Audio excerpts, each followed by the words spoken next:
President Trump revealed someone inside our own government wrote, in her own words, she was running a shadow government.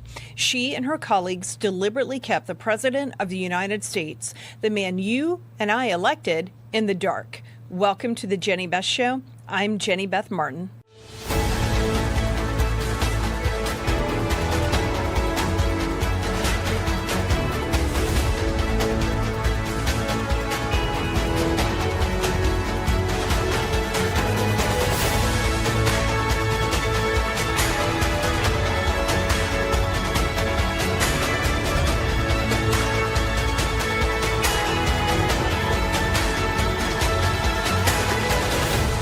Welcome to the Jenny Beth Show.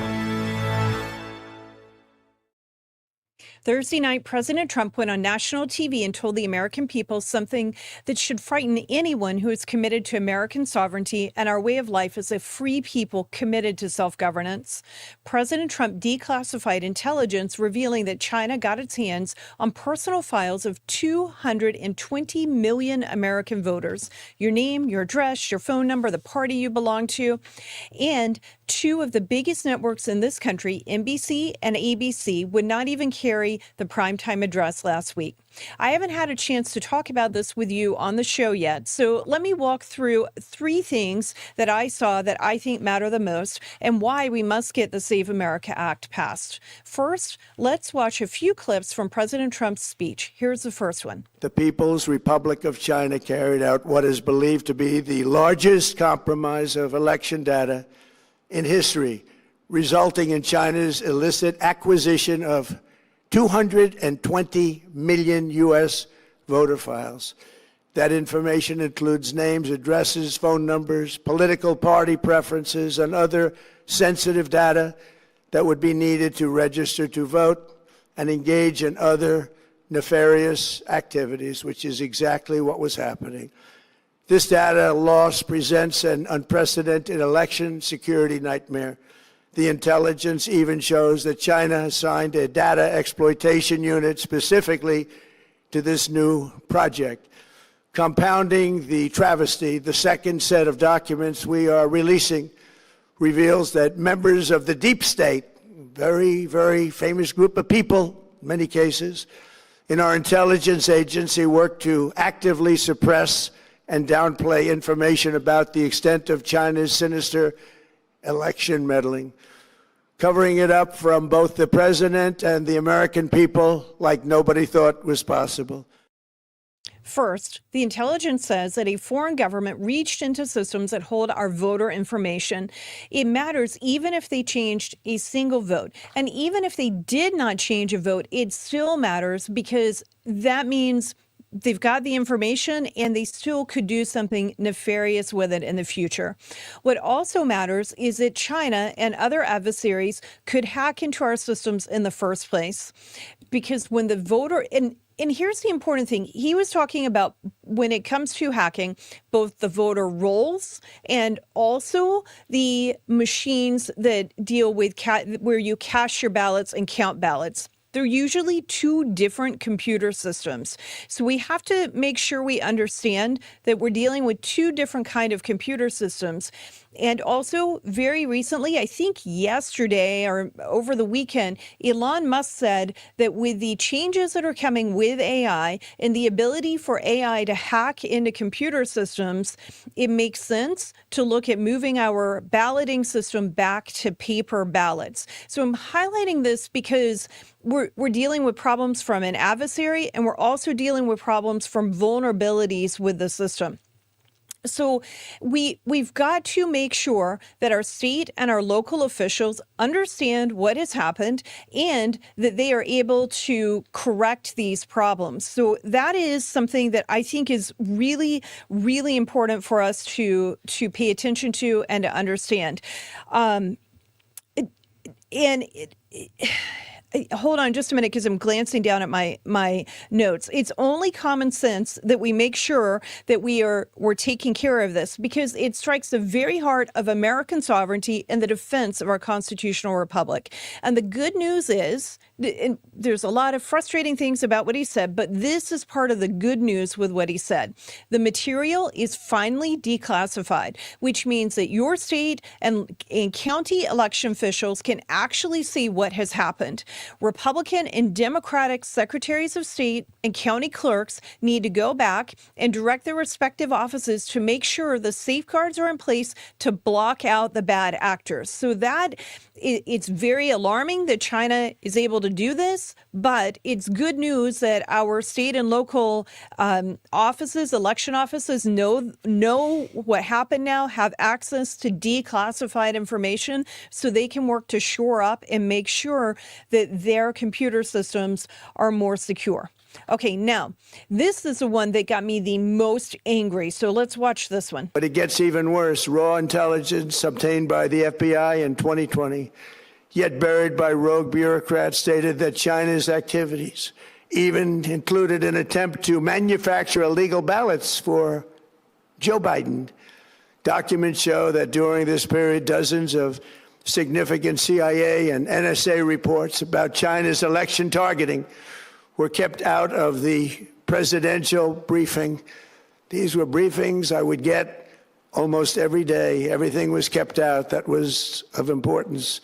One email among intelligence analysts admitted that they had, quote, deliberately massaged the presidential daily briefing to withhold information regarding Chinese activities related to the election.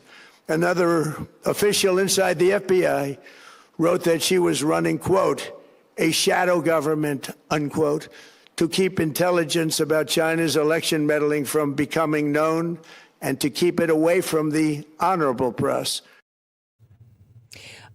This makes me so angry. If there was an official in our intelligence community who honestly believed the information belonged in the president's daily brief and chose to bury it, that is a betrayal of the American people. It is a dereliction of their duties and responsibilities in their job.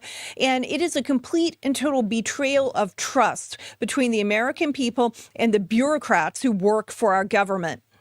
The reporting says, as President Trump just mentioned, that one analyst deliberately massaged the briefing to keep any link to the election out of it, and another described running a shadow government. Let me be clear. The president is elected by the American people. The president is commander in chief. The president makes the decisions, and the people who work for him carry out his decisions. And we, the American people, hold the president in check with our votes, not the other way around. Too many bureaucrats in Washington, D.C. have attempted to usurp the Article 2 constitutional authorities of the executive office of the President of the United States. The principle applies whether the president is a Republican or a Democrat. Unelected bureaucrats do not have the privilege of withholding crucial intelligence nor matters of national security from the duly elected president of the United States. And this pattern of behavior, it has to stop.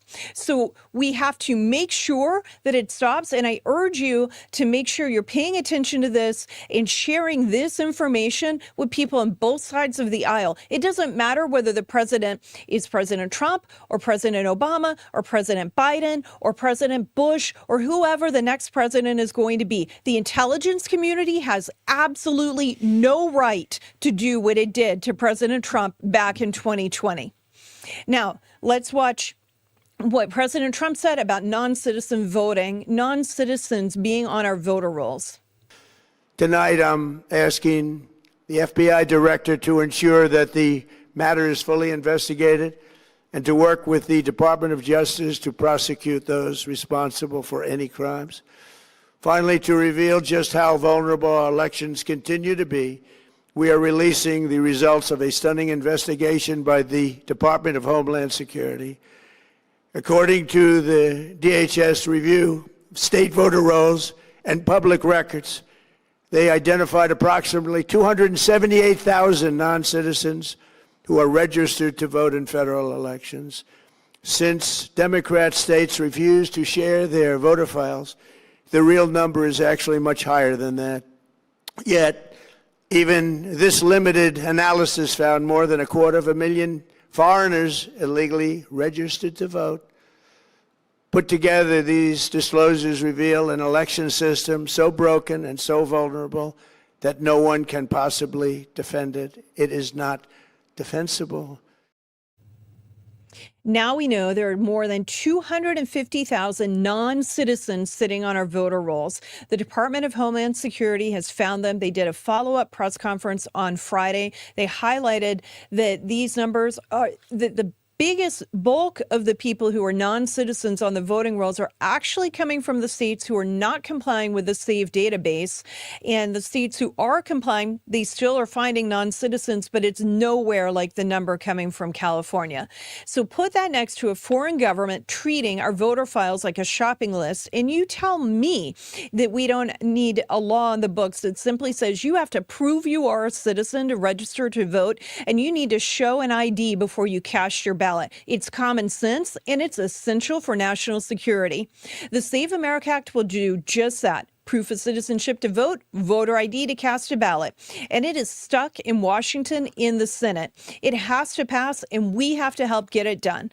President Trump had solutions, and one is calling for Congress to pass the Save America Act. And he concluded Thursday's primetime address stressing how urgent and important it is for you to peacefully and patriotically join the cause by reaching out to your representatives and senators. Listen here to what he said about the solutions. I've also ordered DHS to notify every state about non-citizens on their voter rolls and direct them to remove all ineligible voters from the lists immediately. But most importantly, addressing this crisis of election security demands that Congress must pass the Save America Act. How easy is that to do unless you want to cheat? The only reason you wouldn't do it is you want to cheat because your policies are so bad and your candidates are so pathetic that you can't get away or can't get elected any other way. This landmark bill requires that all voters must show photo voter ID. How simple is that? Could I have your photo, please? Photo voter ID. All voters must provide proof of citizenship. Are you a citizen of our country, please? And hopefully there will be no corrupt mail-in ballots, which if you watched California and so many other places, mail-in ballots are inherently corrupt. So you would have no mail-in ballots except for illness, disability, military deployment, or travel if you're going away on business or vacation. These reforms are urgently needed to stop the vulnerabilities that I've mentioned. To all Americans, I ask you to pick up your phone tomorrow, call your representatives in the House and Senate, and demand that they pass the Save America Act without delay. Okay, so before we continue, here's what I'm asking you to do. Pick up your phone and call your senators. You know the number by now, probably by heart, just like I do.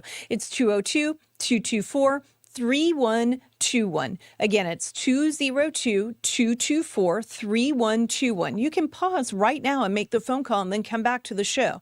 Tell them to pass the Save America Act. And really, they should get it done this week. But we need to just keep the pressure on. No more excuses. Again, that number is 202-224-3121. We have two terrific people here with us for the full hour today, and there's a lot of breaking news we still have to get to, including 2 American service members who were killed overseas this weekend, and a $93 billion rush of taxpayer money going out the door at the Energy Department during the Biden administration, and a Socialist Manifesto that comes right out and says it wants to abolish the United States Senate. So let's get to it. Let me bring in our panel. Phil Kerpen is the president of American Commitment. He watches the economy and spending fights in Washington as close as anyone in this country that I know. Phil, welcome back to the show. My pleasure, Jenny Beth. And you all know Robert McNeily. He's our Director of Broadcasting and Grassroots Engagement here at Tea Party Patriots Action, and he's also my co-host. Robert, so glad you're on today. Oh, thank you, Jenny Beth. So I want to start with the hardest news of the weekend. 2 of our service members were killed in Jordan. A third is still missing, at least as of last night. I don't know what kind of breaking news may be happening since we're preparing for the show. And their families are living every parent's worst nightmare this morning. Iran tore up the ceasefire it signed just a few weeks ago, and our military is now has struck for the past 9 nights running. So let's take a look at this video from CENTCOM, and then Phil, I want to talk to you about this. Tonight, the destruction of a surveillance tower said to be used by Iran to track targets in the Strait of Hormuz. The new video from US Central Command, hours after releasing dramatic footage of US Marines rappelling onto a tanker. As gas prices in the US rise and traffic through the Strait of Hormuz fell to a 3-week low, the US again attempting to force Iran to back down. President Trump promising results. You will see the fruits of that labor very, very shortly. But Iranian state media releasing video of its own, saying this footage shows a drone attack on a Thailand-flagged tanker in the Strait. And Iran accusing the US of killing civilians in the bombing of this bridge near the Strait. Tonight, Iran releasing this poster of 7 people it says were killed in strikes on bridges, including 3 women and a child. Their funerals announced for tomorrow. And Iran said these drones were launched at US targets in Kuwait.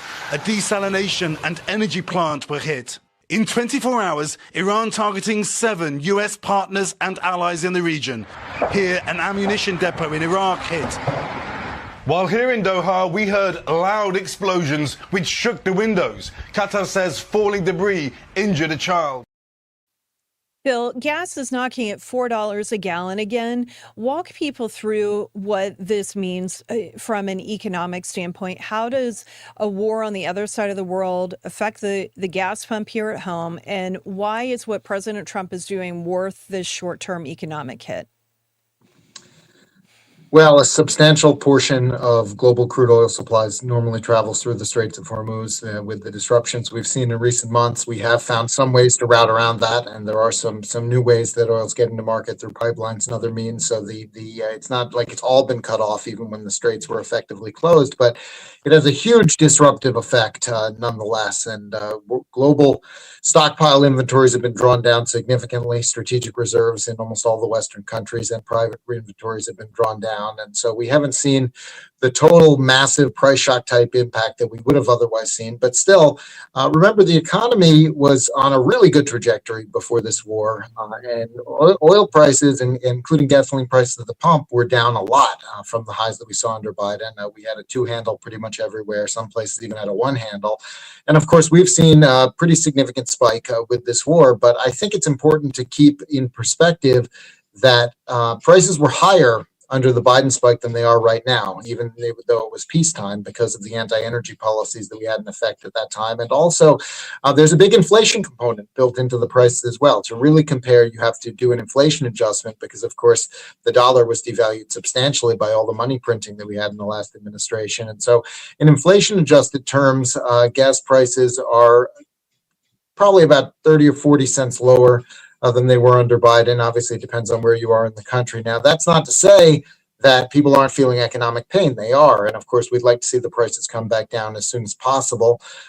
It's not just what you pay at the pump. The price of gasoline and diesel, the price of oil is felt in everything in the economy. Everything grown, shipped, or manufactured has oil as an input, which is everything. And so the prices do tend to ripple throughout the economy. Now, we did see a big pullback in price increases in the June data. And part of that was because of the ceasefire that was in effect during that period.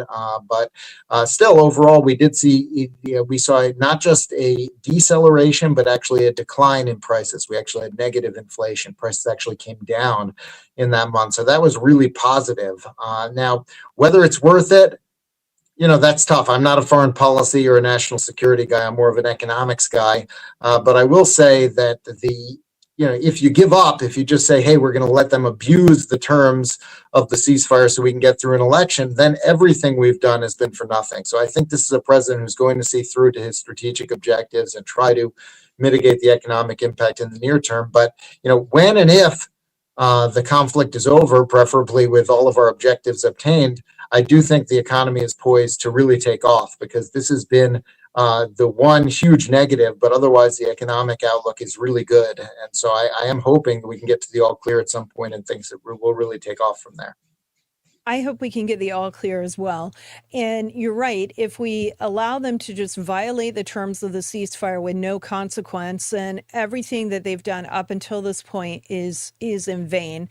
I think that we've got the photos of the two names of the people who were killed in action over the weekend. We may not have their photos that we can show, but the names, I do have the names. I jotted them down right as the show was beginning. It's Private Isabel Gonzalez. She's 19 years old and from Carrollton, Texas. And then Lieutenant Tyler James Feehan. I think it's Feehan. He was 25. He's from Ewa Beach, Hawaii. We have to make sure that what they have sacrificed and what their families are now sacrificing is worth it. And what President Trump has said, that we have to ensure that Iran never gets a nuclear weapon. I think he's absolutely right. We must ensure they never get a nuclear weapon. We cannot allow them to continue to terrorize Americans or other people around the world through their terror proxies. And we can't let them think that they can make a ceasefire agreement with us, completely rip it to shreds, and there won't be consequences. Or in the future, when other military engagements happen, other foreign countries will think they can get away with the same thing. So we're in a tough situation right now, and I appreciate the president's willingness to risk political capital to do what he thought was the right thing to do for the United States, making sure Iran never has a nuclear weapon. And now we've got to make sure we can finish the job and get out. And as we're doing that, I looked at the photo of Isabella Gonzalez, and I ache for their moms. I ache for their family today, and I'm praying for them and lifting them up in my prayers and praying that they feel the presence of God and that God's presence can give them peace as they go through the valley of the shadow of death. Let's switch gears slightly and go to a different topic. Phil, Energy Secretary Chris Wright testified that the last administration shoved $93 billion with a B dollars out the door in its final 76 days. More than that, the department loaned it's more than what the department loaned in the previous 15 years combined. Some of those recipients had no business plan and no financials. What's going on here, and how does that kind of money outflow relate to the inflation you just were talking about and the printing of money that you just were mentioning? Well, Jenny Beth, the Democrats passed a bill called the Inflation Reduction Act, which I think is one of the most comically misnamed bills. It's almost up there with Affordable Care Act, because they do a bill that does the exact opposite of what they name the thing or what they put their headline on it. And so the so-called Inflation Reduction Act was an Inflation Acceleration Act. It shoveled a massive amount of money out the door, taxpayer money, borrowed money. Much of it was financed not even by real borrowing, but by Federal Reserve money printing. That was, one of the big impulses behind everything getting 30% more expensive or more in the Biden era. And, a lot of the spending in this bill was under the guise of loans. And so they created this massive loan program at the Department of Energy. It was about $400 billion of loan lending authority. And the way they do the scorekeeping, they claim this would cost taxpayers nothing, because their assumption is that all of the loans would be repaid. Now, of course, we know there are going to be tons of Solyndras and Fiskars and companies that they're financed because they're doing, trendy green stuff, but the business doesn't work and they're never going to pay it back, and we're going to take huge losses on it. By the way, under Obama, the only loan that they made that actually would have made money was the Tesla one, but Musk, being smarter than the Obama guys paid that back before it made money. So the taxpayer didn't even make money on the one investment that actually worked. And we lost huge amounts of money on all the companies that went belly up. And so, I think what the Trump administration's been doing under Secretary Wright and a guy named Greg Beard, who's now taken over the loan office, is they've gone back through as many of these loans as possible. And they've either pulled the money back or they've totally rewritten the loans, because a lot of these were loans to utilities where they said, here, we'll give you this big loan, but you have to invest in some crazy renewable project that doesn't actually make economic sense. What they've done on a lot of these is they've reworked them, say, okay, you can keep the loan, but you have to actually invest in something that works, a natural gas plant, building out capacity, doing things that actually will work economically. Now, I'm a free market guy. I would rather cancel it all and just say, hey, market, figure it out. But, if the program is there and the money's there and you can't do that, it's much better to do things that actually work economically, and that will protect the taxpayer interest much more, because those loans actually will be paid back. And, one of the things that they could do that I think we're going to see more of as this money moves forward, with the pledge that the president got all of the big tech companies to sign, is they can also use these loans as a way to make sure that where data centers go in, they are buying down the residential electric rates rather than drawing from that base and not necessarily covering all the costs. And, of course, all those tech companies say, hey, we cover all our costs. We would never push anyone's prices up. But what I've been calling for is to say, that's not quite good enough. What you should do is when you announce it, do a deal with the utility where you pay extra and you actually buy down the rates for everyone else. And I think putting that in some of these loan programs would be a way to, calm a lot of the fears of what's happening with on the data center piece. But to me, the big win here, if they can accomplish it, and it looks like they've made a lot of progress in this direction, is just saving us from massive losses. Because even though the CBO claimed all those loans would have been paid back, I think we know otherwise, and the loss rate on them would have been enormous if they just went to trendy green energy projects. Okay, so a couple of thoughts about what you just said. One, when it comes to the data centers, I'm pretty sure that I've got another question for you about that a little bit later in the show. So I'm going to kind of set that on the table for a few minutes and we'll come back to that. And then the other thing, I agree with you. I'm a free market person, and I also think the government spends way too much money all the time. If, however, the money is out the door and they can't get it back, then rearranging the terms of the loan and making sure it's being spent on energy programs that work is much better than making it be spent on things that won't work and that actually harm the grid. So I agree with you on that. All right, Robert, we're going to change gears and talk about what's happening in Maine, and then also talk about the Democrat Socialists. So in Maine, it appears the Democrats have pretty much coalesced around Troy Jackson ahead of the convention this Friday, where they'll formally nominate him. He is all but certain going to be the nominee against Susan Collins at this point. So, Robert, what do you think just happened? How do you think it affects the race in Maine going forward? Well, let's have a rerun of 2024 Democrats. Why not just pick the candidate after 12 million Democrat voters selected Joe Biden for his reelection? Well, the same thing happening in Maine now. But we know this pattern has gone on from 2016 into 2020, when crazy Bernie Sanders really not allowed to take on that nomination, regardless of how popular he was with the base. We now know that 2/3 of Democrats, based on some really reliable polling, are now considering themselves not even progressive, but with that far left DSA movement. These people have 270 seats throughout the country. But Troy Jackson, someone who should not be underestimated. He spent 2 decades in the Maine state legislature, so definitely has that experience. Someone who perhaps work with Angus King, that independent liberal-leaning senator up there in Maine. We'll see if he can really come across to be competitive against the ever-popular Susan Collins in this run-up. But it's very interesting because we saw that Democrat primary voters very much in support at 72% of that primary vote for Graham Plattner, who ended up being an absolute nightmare for the Democrat bosses. Okay, and then I want to get both of you to give me your quick take on the Democrats, Socialists of America putting out a manifesto saying they want to, among many other things, abolish the United States Senate, abolish the Electoral College, and put the Supreme Court under the thumb of Congress.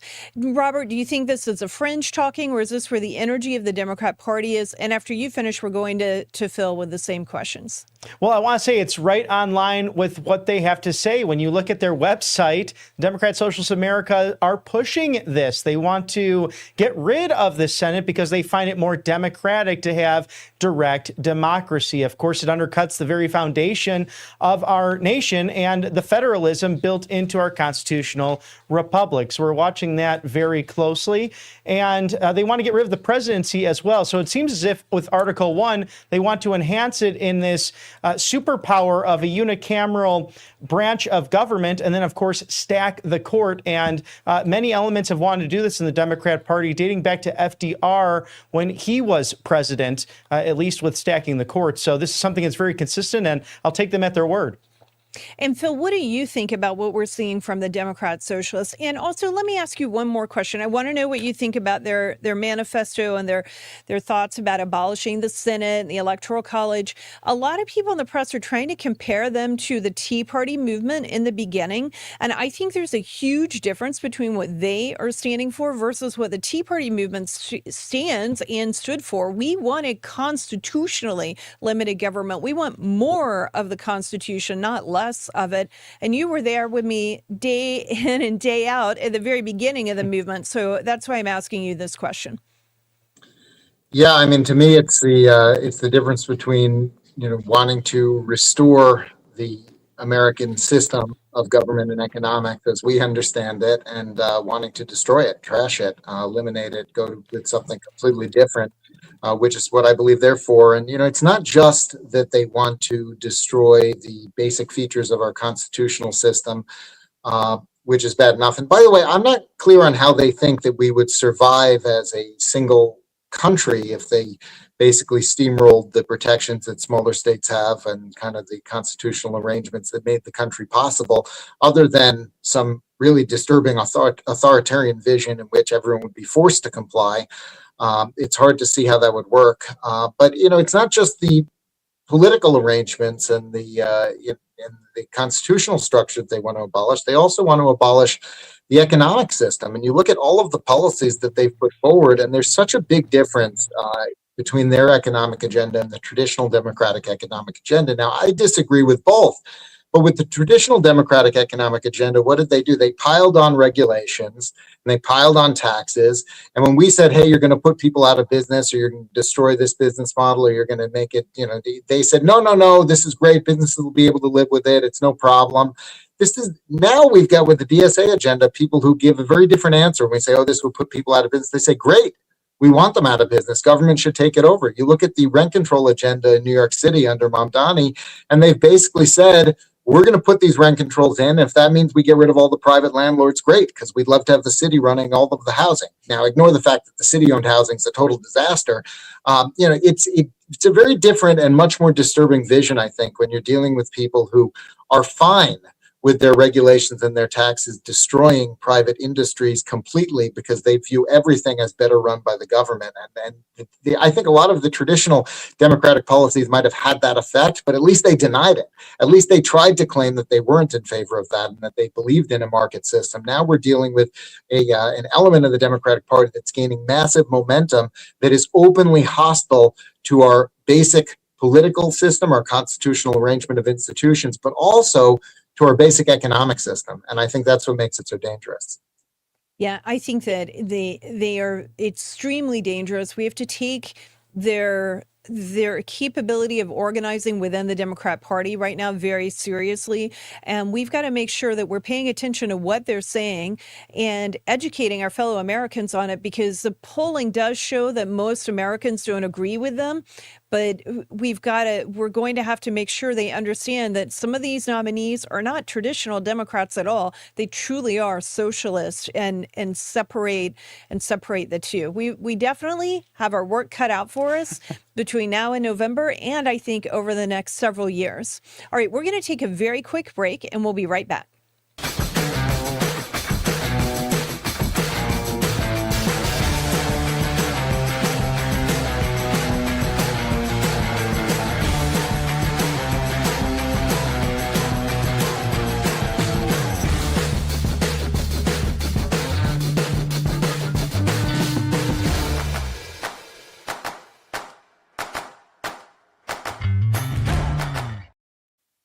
All right, welcome back to the show. What we're going to talk about right now is the fight that I care about the most. It is about the Save America Act. Right now, the House is working to attach the Save America Act to Reconciliation 3.0, and the House Rules Committee is meeting on Reconciliation 3.0 today. So, Phil, I want you to talk about what you're hearing from the Hill. Where does Reconciliation 3.0 actually stand? How are things looking, and what are you hearing from your contacts?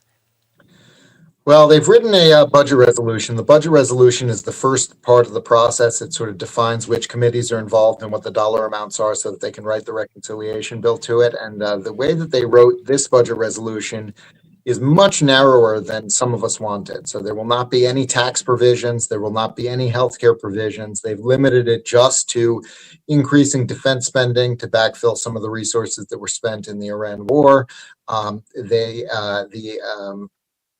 They've got some farm relief in there, and then they've got this provision that is supposed to allow the House Administration Committee to write something relative to the SAVE Act, and that's it. Those are just three pieces, and that's it. There are no other committees that are written in there. And what Speaker Johnson has said they think can pass, under the reconciliation rules and not get knocked out in the Senate relative to the SAVE Act is essentially a bribe, an inducement, a $10 billion spending fund that will be made available to pay states that adopt voter ID and citizenship verification measures voluntarily. Now, $10 billion is a lot of money, but whether it's enough to actually convince any of the problem states to do this, I'm somewhat skeptical. So I do not have great hopes that this will actually accomplish its objective, but my understanding is that's what they're looking at. I know others are trying to get stronger language and trying to figure out ways around the Senate rules. The Senate parliamentarian has let us down repeatedly in terms of, allowing more aggressive measures. So I'm not greatly optimistic, but my understanding is that this is basically the spending-based approach that they're looking at. Okay, so I have a couple things about that. Let me just explain a few things from what I understand. First, it definitely won't do everything in the Save America Act. They'll do as much as they can, but there won't, as you're just pointing out, there will not be the ability to put the policy riders in place that we want to see. And the Save America Act is basically a policy bill. What they are trying to do, as you said, is put in the $10 billion that would be incentivized grants for states to adopt provisions of the Save America Act. Now, here's one thing that I do think is important to understand about what they're saying with those grants. The whole reason the original SAVE Act began, I just want to give people a little bit of history if they are not familiar, and if they are, bear with me as I repeat myself. Cleta Mitchell and I were on a coalition call with Senator Mike Lee. On that call, she was talking about the problems in the state of Arizona when it comes to their bifurcated ballot because of a Supreme Court ruling about proof of citizenship. So very, very quickly, let me explain what that means in plain English. What it means is that the state, after the National Voter Registration Act, which we call the Motor Voter Law, went into effect, that has a voter registration form, and it has a simple checkbox to affirm you are a citizen. After that went into effect, the state of Arizona had a proposition on their ballot, a statewide proposition requiring proof of citizenship to register to vote. The proposition passed. The state got sued. It went all the way to the Supreme Court. And the Supreme Court ruled that they had to accept the National Voter Registration Act form because it's stemming from a law passed by Congress, signed into effect, or a bill passed by Congress, signed into law by a president of the United States. It was Bill Clinton who was the president at the time, and that law is supreme law of the land, so they have to accept that. So what they've done in order to accommodate these two competing ideas, a checkbox versus proof of citizenship, is that if you show proof of citizenship to register to vote and you live in Arizona, then you get to vote for president, Senate, Congress, governor, lieutenant governor, all the way down to the lowest level office. And in Arizona, that is the precinct committee man. If, however, you did not show proof of citizenship, then you are able to vote for President, Senate, and Congress. And that's what Cleta Mitchell was explaining to Senator Mike Lee. And I got unmuted. I texted him beforehand. I got unmuted and I said, hey, can we get this added? Can you make a law about this so we can clean it up? The Supreme Court rightly did not make law out of whole cloth from the bench. And instead, they basically were saying Congress could fix it if you want it done differently. Well, we want it done differently. Can you get Congress to fix it? And he said, yeah, let me look into it. I had no idea. Let's work on this. So that's how the Save America Act began and why we are working to get proof of citizenship to register to vote. It's not some grand conspiracy theory that some people on the left would paint it as. It truly is trying to fix a problem because the federal law is out of place with the state law in Arizona. Now, Speaker Johnson got involved in February, and then President Trump, who was a candidate at the time, got involved. This is in 2024. Chip Roy got involved in January of 2024. It passed the House. It went nowhere in the Senate, nowhere with President Biden. Then we moved to 2025. They passed it again. We did our bus tour last year about this time. Then they passed it again in early this year, and they added on voter ID, and now we are where they're adding this to reconciliation. What I do think that reconciliation would change is that if Congress is incentivizing people to adopt these provisions through the incentive program, then that would actually free up Arizona and allow states like Arizona to require proof of citizenship, not violating the National Voter Registration Act. And that would make it where they don't have to have the bifurcated ballot in states like Alabama and Wyoming and other states that have passed proof of citizenship requirements. They're not going to get hit the same way that Arizona was from lawsuits. So I think that the incentive program would help with that, where we would run into problems right now without adjusting it. So I do think that is a good thing about reconciliation. Does it fix California if they don't adopt it? No, and that means we'd have to keep on fighting. But at least it would help in some places that are running into problems and conflicts with the federal law right now. That's my understanding. If I learn after saying all this aloud on a live podcast or later in the next week or so that I'm wrong, I'll come on and correct it and make sure you have the correct information. Okay. Very, very quickly, make sure that you call 202-224-3121 and ask your senators to pass the Save America Act. And we are going to a quick break. When we come back, Robert is going to finish out the show with Phil, and he's going to talk about some of the things that Phil has been working on. So we'll be right back. You are the grassroots of America. You love this country. When you love something, really love it, the news doesn't just inform you, it fires you up. And you find yourself asking, how can I make a difference? That is exactly what this show is built to answer. Never, ever, ever, ever give up. We owe it to every American who has ever voted to make America great again. We owe it to our future selves. We owe it to this republic to stand tall, to stay active, and to be smart about how we spend our energy so that we can win. Here on the Jenny Beth Show, we're going to help you do exactly that. Every show, we will break down the news, connect it to first principles, and give you specific, effective ways to take action. Not just outrage, action. And I am so glad you're here on this journey with us to do it. So let's get to it. Welcome to the Jenny Beth Show.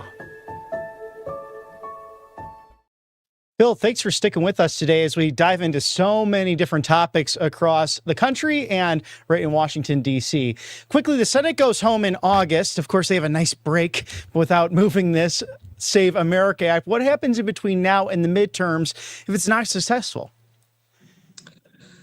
Well, I don't think Congress is going to accomplish much the rest of the year, unfortunately.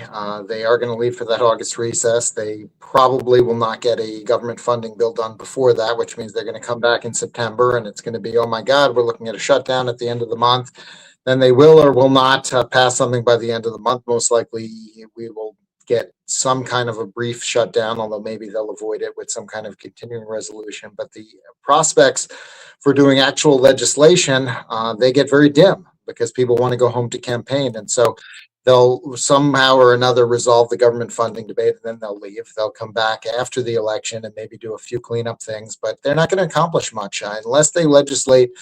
Unless they actually pass something in the very near term, I don't think there's going to be much more accomplished the rest of this year. You're already seeing the campaign messaging be more about everything we did in the one big beautiful bill, as if that was, they've completed their work for the whole 2-year Congress. And this reconciliation bill they're working on right now is, as I said, extremely narrow. And so it looks like no tax provisions, no healthcare provisions. Maybe I'll be surprised and we'll actually accomplish something on SAVE Act or on healthcare or on tax. But as of right now, I don't expect them to accomplish much, unfortunately. Well, we'll see how this all goes down. You've been writing, Phil, on these big issues, pushing on a set of things that hit families right in the wallet, and they do not get nearly enough airtime. Now, let's start with healthcare. You and Steve Moore just made the case that the fix for high healthcare prices is transparency, not government price cap. So as we see there from the Daily Signal, here is the number that jumped out to me. As of 2024, fewer than half of the hospitals were actually complying with the price transparency rules that are already on the books. So the tools exist and nobody is enforcing them. What would real enforcement look like? Well, I like Ted Cruz's idea that if there's no price posted, you don't have to pay. I mean, if we could ever pass that, I guarantee the compliance would go to 100% very quickly. As of right now, the fines that can be issued are relatively small, and you can give, you give one of these giant hospital systems $1 million fine. It's just, it doesn't really incentivize them to change their behavior necessarily. And so the compliance with Trump's price transparency executive order has been quite poor. Now, there is a prospect that we do get transparency legislation this year. The House passed a very good bill out of committee last week. We're expecting Senate committee action this week, but whether there can be floor time, whether the Democrats decide to go along with it or not, I will say the one reason why I have a little more optimism right now on getting a transparency bill done than I would have a couple of months ago is Chuck Schumer got caught. He got caught. Politico reported that he told the New York Hospital Association that they had a veto on everything on healthcare and he would never do anything without their agreement. And I think he actually is a little bit capable of shame. And I think that being reported caused him to say, well, wait a second, I can't let the giant hospitals veto anything related to healthcare. And so maybe the possibility for something bipartisan opened up just a little bit with him feeling a little bit of shame, and they can do something on transparency. That would be great. More likely is that they don't do something legislatively, and we have to rely on the administration stepping up enforcement to try to get some progress. And it has been something that Dr. Oz has been focused on, and he and Secretary Kennedy did send out a video, and I assume there were some letters as well saying basically, we're going to increase the fines pretty significantly if you don't start complying. So I'm hoping we'll see a lot more posted prices, and we'll get a lot more real competition going on, because hospital services, if you've seen that famous chart that Mark Perry does every few months on what's gotten more expensive in the economy, hospitals right at the top, and it's almost vertical. So we've got to get a handle on that. And something that every American is talking about. Now, Phil, some states are going the other direction and just capping the prices altogether. So in plain English, why do you say a price cap ends up hurting the very patients that it intends to help? Well, I just don't think government price controls are a good solution. If you can get a functional market where you can get real price transparency and you can solve some of the supply side barriers. And the other piece of this is the government has made it so hard for doctors and clinics and imaging centers and to stay independent. So everything's getting gobbled up by these giant hospital systems, which is why there's so little competition and choice. That federal payment policies need to be fixed, federal tax policies need to be fixed. And there are a lot of state policies that create regulatory barriers also that could be fixed. But, politicians like easy answers to hard problems. And if the hospitals keep stonewalling on transparency, keep blocking the reforms that would bring in more competition and choice, a lot of legislators are just going to say, great, we're going to set the price now. We're going to say you can't charge more than, 200% of Medicare, whatever it is in the commercial market. And a couple of states have already started to do this. And, the problem with price controls is they cause shortages and they cause reductions in quality. And you don't want to have government setting prices because that can actually reduce competition, reduce choice, reduce supply. It can mean that quality goes down. It can mean you have long waiting lists and things like that. What we should want is a well-functioning market. where supply is allowed to increase and meet demand, and you can get price competition to push down costs. But, I've been trying to warn these hospitals, look, it's hard to blame some of these states that are just imposing price controls if you won't even allow people to know what the prices are, because you stonewall on transparency. So I don't like these price caps. I think they're a bad answer, but I think that hospitals need to stop blocking all the market-based reforms if they don't want to get something worse, which is just outright price controls. And as we discussed earlier, the DSA platform gives them a leg to stand on with these price control arguments because they want to implement this socialism. And it sounds all cheery and wonderful until you run out of someone else's money. But to your point, Robert, I think we really... thing. So if we get a Republican somewhere, let's say, they say, oh, well, we're going to set price caps, but they're only going to be, 200 or 300% of Medicare. And we know the business works at that level. But you have a DSA guy who comes in next and he's going to say, well, I want to set the price cap at 90% of Medicare. And I don't care if it puts you all out of business because the government should be running your hospital. And, now you've built the structure for them to do that because they don't care because they're happy to destroy private businesses. And so I think it's very dangerous to try to go down this path as Republicans. No, there's no question about that, Phil. Let me connect this story that has been hammered for a while now. You have been sharing the argument that food stamps, the reforms found fraud rather than taking the food for families who qualify. So lay this out, and the left wants to tell the exact opposite story, as we've seen from places like Minnesota. Well, we've got massive fraud in the food stamp program, and it really went crazy during the Biden years because they got rid of all of the eligibility checks, and the fraud rates went crazy. And, one of the things the Big Beautiful Bill did is it said, look, this is still going to be 100% federal funded, which I think is a big problem, by the way, because you can't have a program that's 100% federal funded, but 100% state implemented, because what the states start to do is they say, hey, it's free money. So, lie, cheat, and steal as much as you want. It's free money into our state. But what they did in Big Beautiful Bill is they said, if you have a fraud rate that's above 6%, then you're going to have to put some state funds in. It's not going to be 100% federal funded anymore. I think it's 5 to 15% is the maximum. So it's not a huge amount. It's still a pretty small amount of state funding, but at least it's some state funding. Now, to me, this is not really a perfect solution because they can cook the numbers, they can try to play with it, but at least it's moving in the direction of reducing fraud. And I think there's a lot more that can be done. And the most important thing is the work requirements, which were finally put in for a lot of these programs, including SNAP and Medicaid in the Big Beautiful Bill. And, we always get accused of being cold-hearted, say, oh my God, you're using these work requirements to kick people off benefits and they're going to starve or they won't be able to get health care.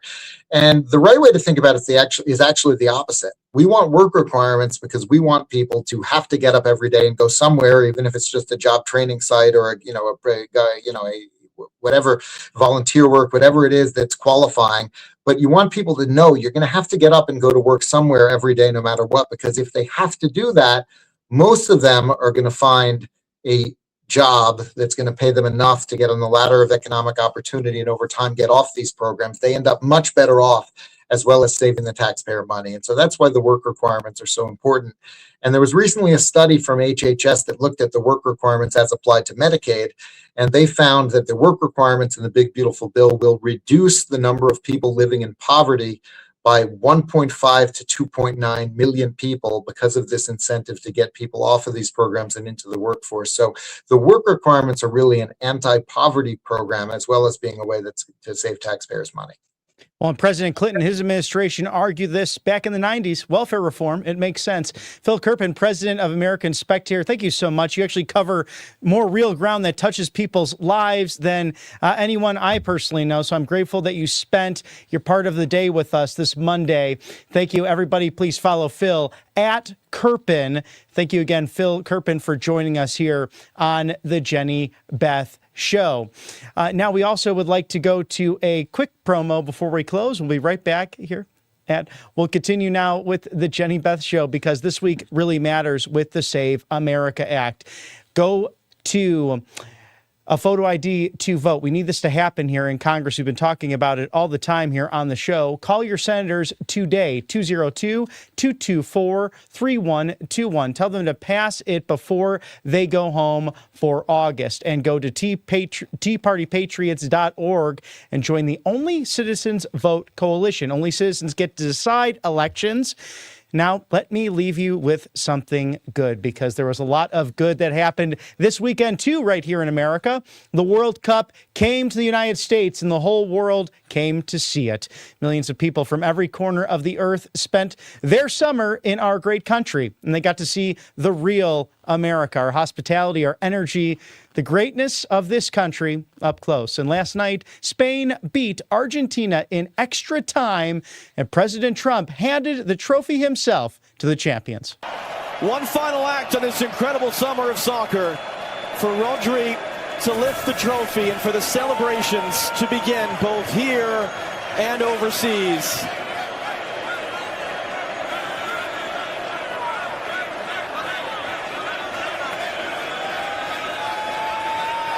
And when Rodri's ready, here we go. Spain have won the World Cup.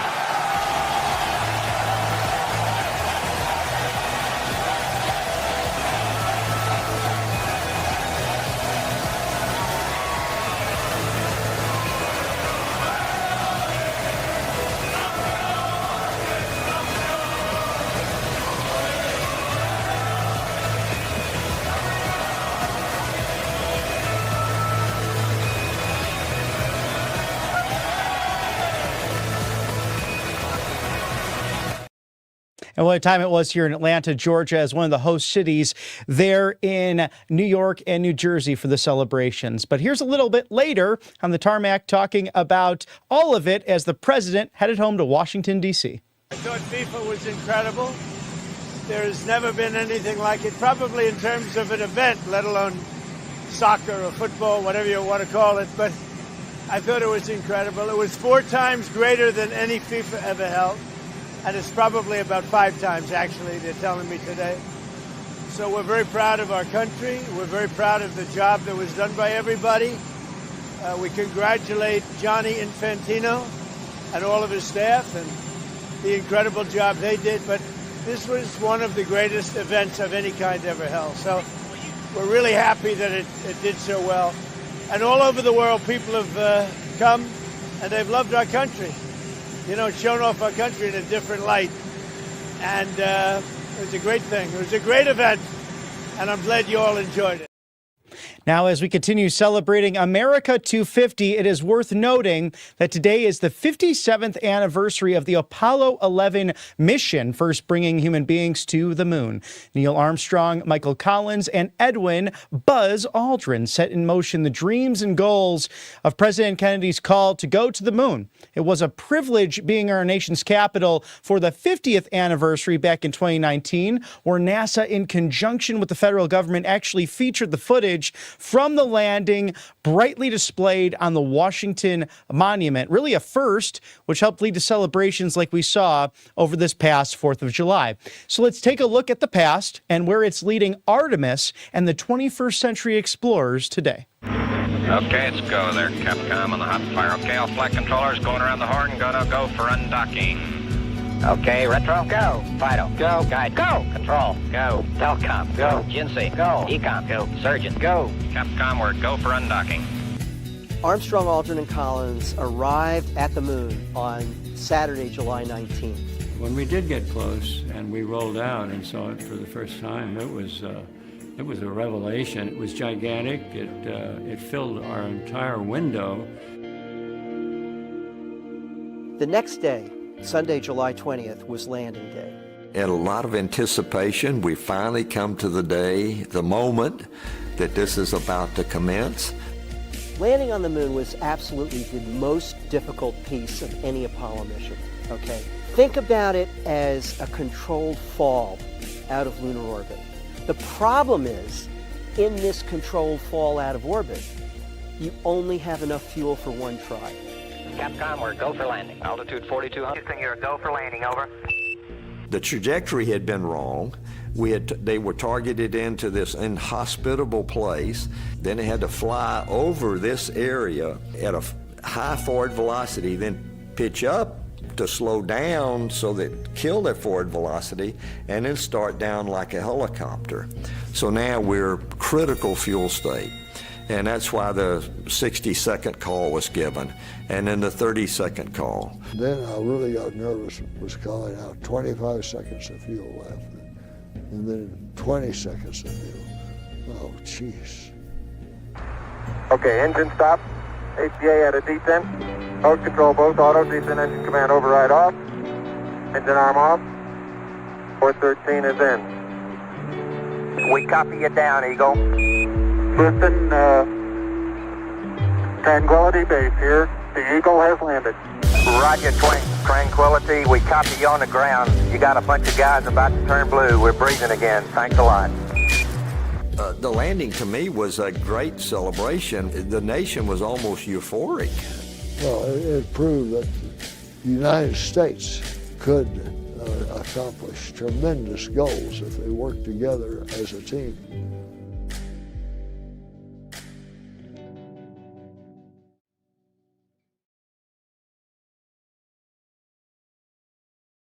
Amazing footage, a great reflection as people fell in love with this country while they were here for FIFA.